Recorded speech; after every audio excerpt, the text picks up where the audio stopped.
Who then married the rose to the cross? Goethe wrote. No one knows. The cross was used to various ends in many cultures and traditions since the oldest time.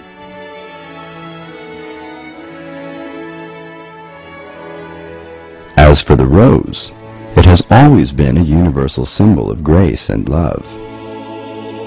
For Rosicrucians, the union of these two symbols has a very specific significance.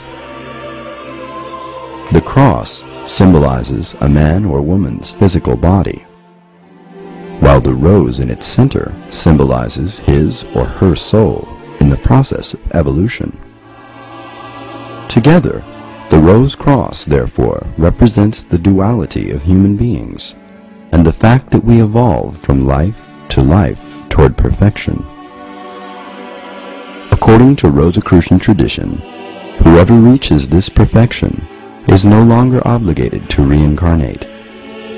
Forever unfolded, the rose of the soul no longer needs the cross to perfect itself and stays forever in the divine immensity.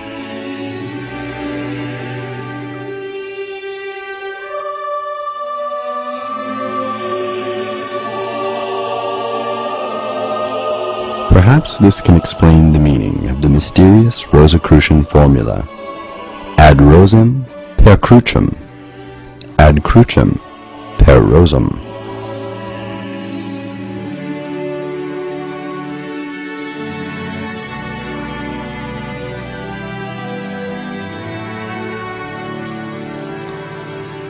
Throughout the centuries until today, many Rosicrucians have been the echo of the ideal of wisdom that animated and still animates the world today. While we may not be able to control all that happens to us, we can control what happens inside us. Benjamin Franklin.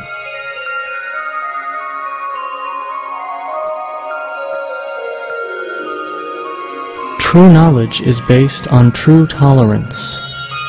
From this true tolerance comes absolute comprehension, and true comprehension gives birth to peace, which enlightens and purifies.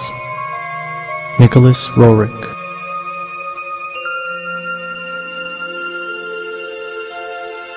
By contemplating the divine self within, one broadens one's consciousness to the extent where one senses and finally realizes that the real part of oneself is but a part of all of the real expression in the universe, and that one is not separated from the rest of humanity and is not an individual, but an inseparable segment of the universal self or soul.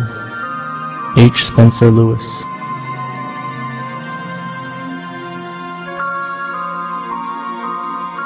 Advancing towards perfection, the true good is to aspire to a resemblance with divinity, to advance towards unity between the creature and the Creator.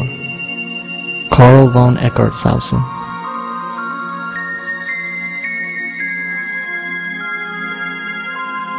How ignorant is he who knows all, but not himself.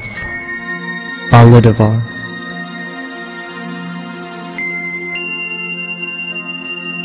So many gods, so many creeds, so many paths that wind and wind, when just the art of being kind is all this sad world needs. Ella Wheeler Wilcox. Nothing is too wonderful to be true, if it be consistent with the laws of nature. Michael Faraday.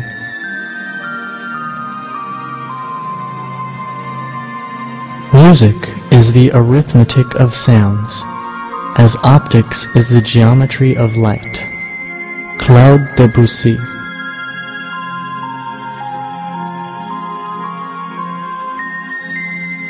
God gave to man a precious friend, a soul, which unceasingly makes itself heard to one and guides one towards the light that one is more or less consciously seeking.